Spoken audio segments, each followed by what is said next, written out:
Hello, everybody, and welcome back to the Below the Yellow Line podcast. Today is a guest I am very, very excited to have on the show. And Ryan, I know I didn't tell you this, but congratulations. You will forever be remembered as the guest on episode number 100. So we hit the century mark today. Couldn't do that without all of you guys watching and listening. But Ryan, thank you for coming on and being a guest with us today. Got some questions from you guys that were sent in primed and ready. And Ryan, if you're ready, we can go ahead and get started. Anybody that doesn't know, though, go ahead, introduce yourself for anybody that doesn't really know who Ryan Roulette is.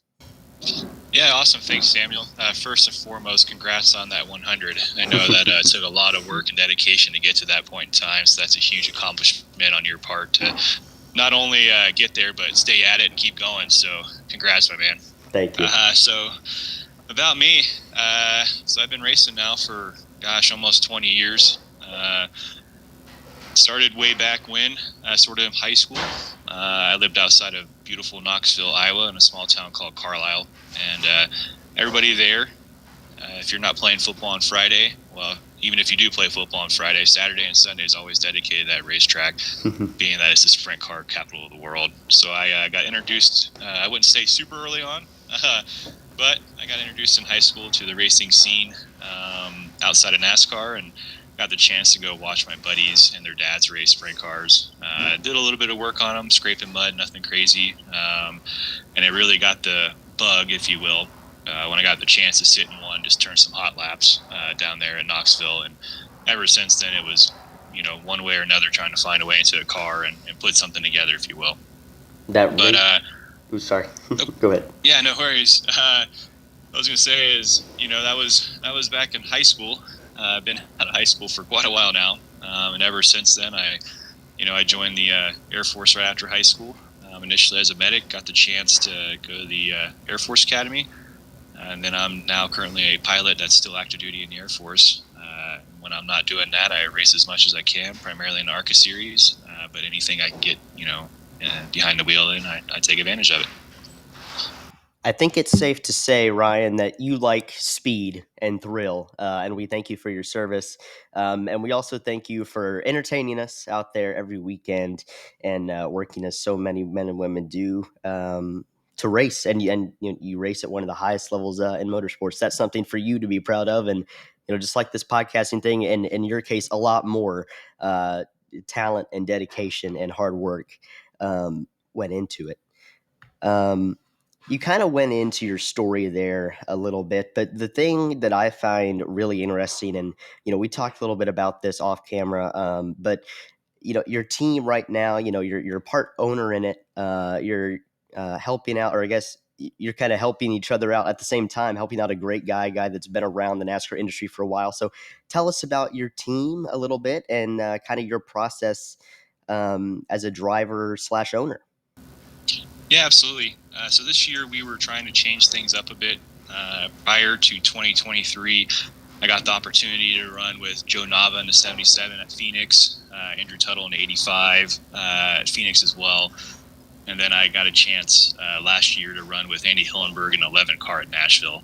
I've really enjoyed having the opportunity to work with a lot of different organizations, take the good with the bad along the way.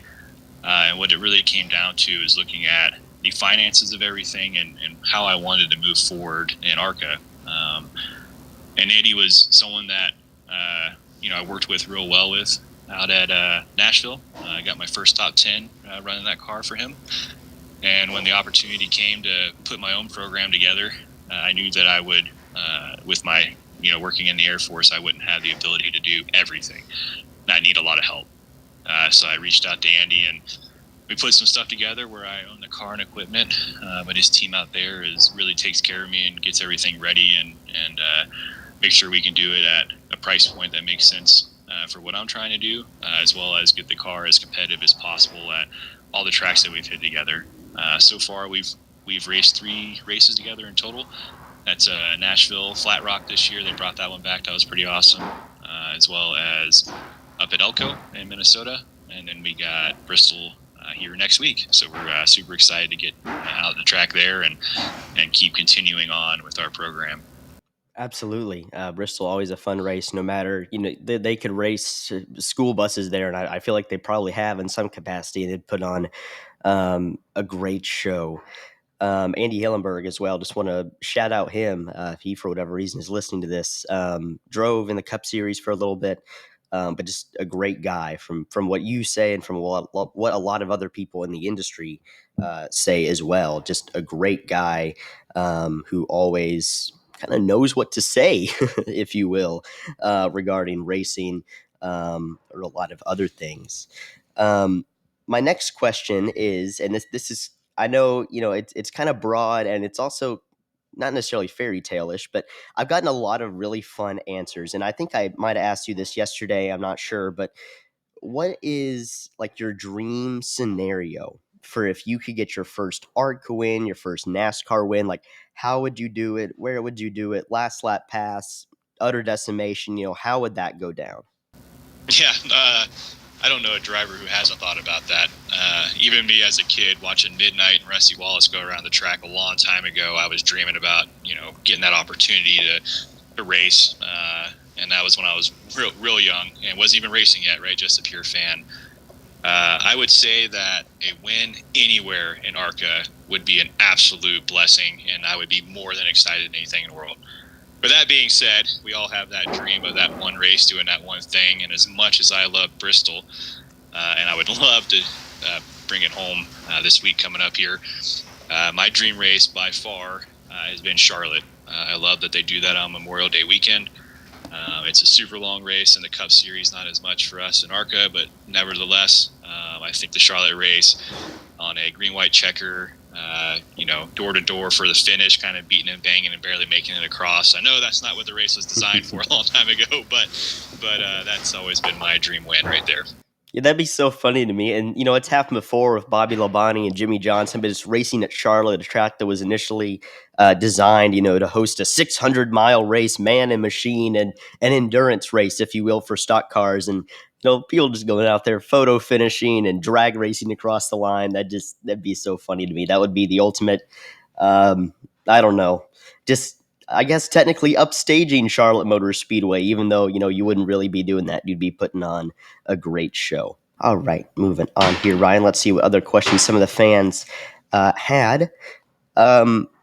We mentioned your roots a little bit. We just talked about how cool it would be to win, your first race. But speaking of first races, if you remember it, do you remember like your first time in a car, your first competitive race?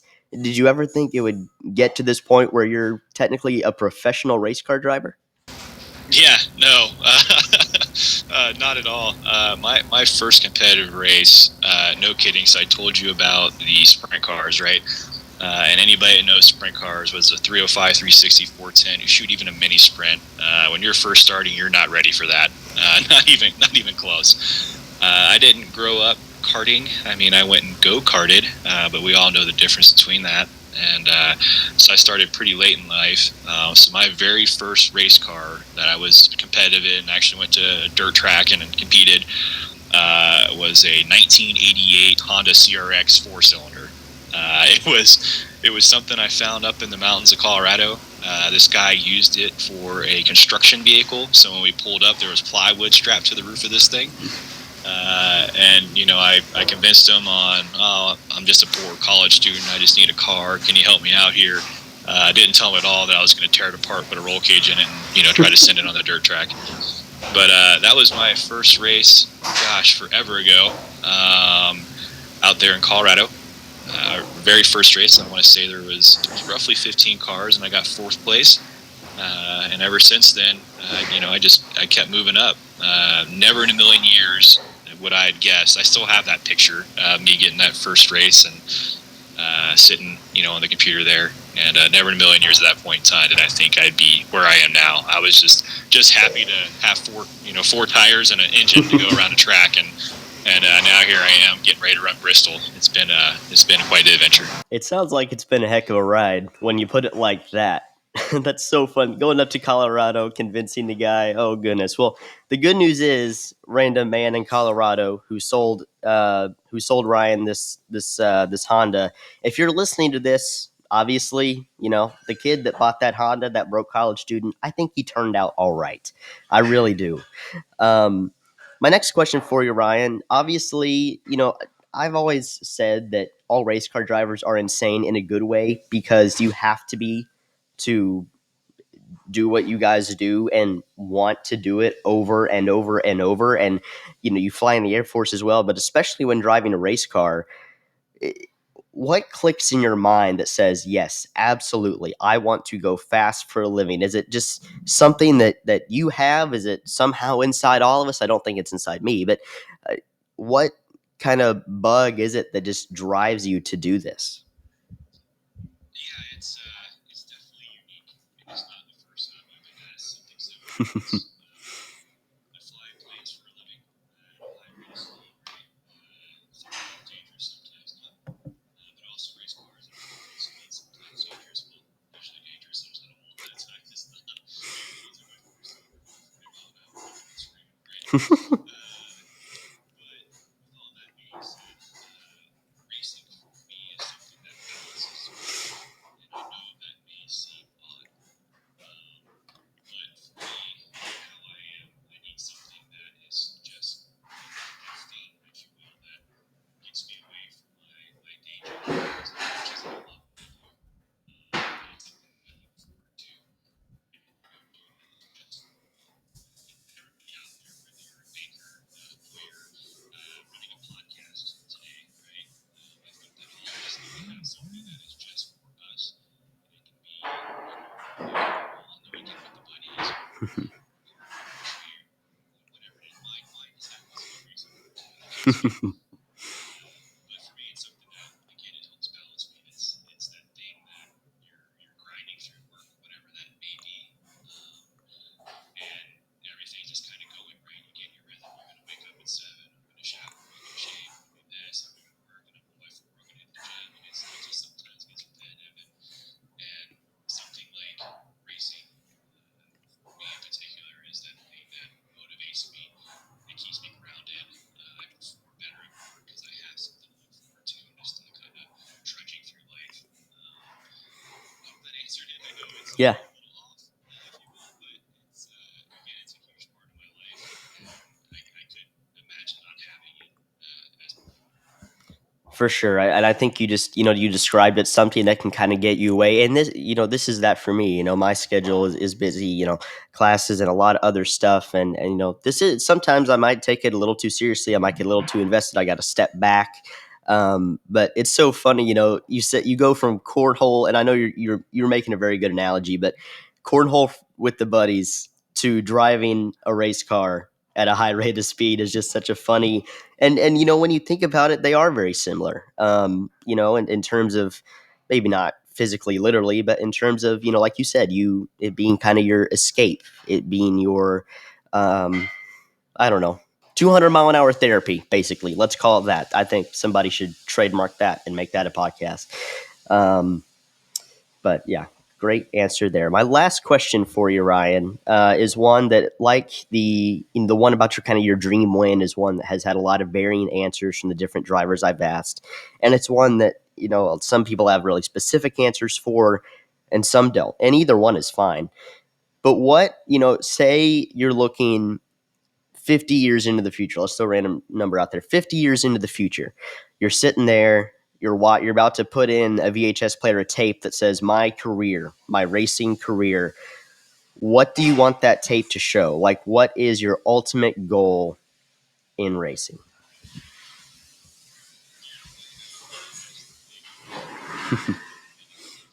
But no,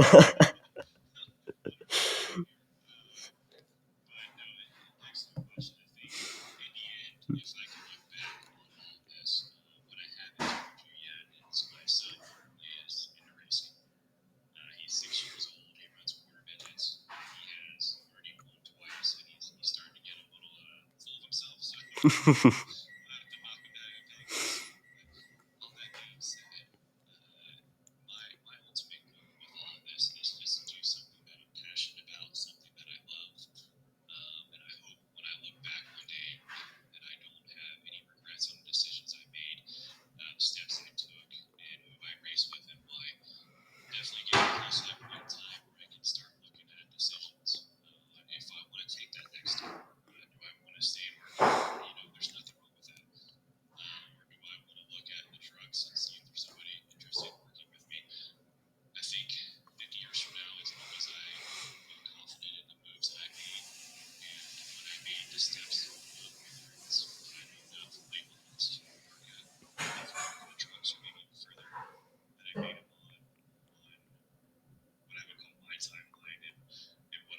was necessary, and ultimately that I knew when I made that move, I was prepared to make that step overall.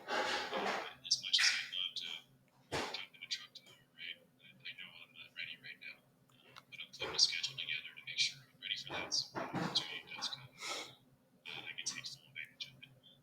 So in the end, it's the big thing you got to remember is it's all here to have fun.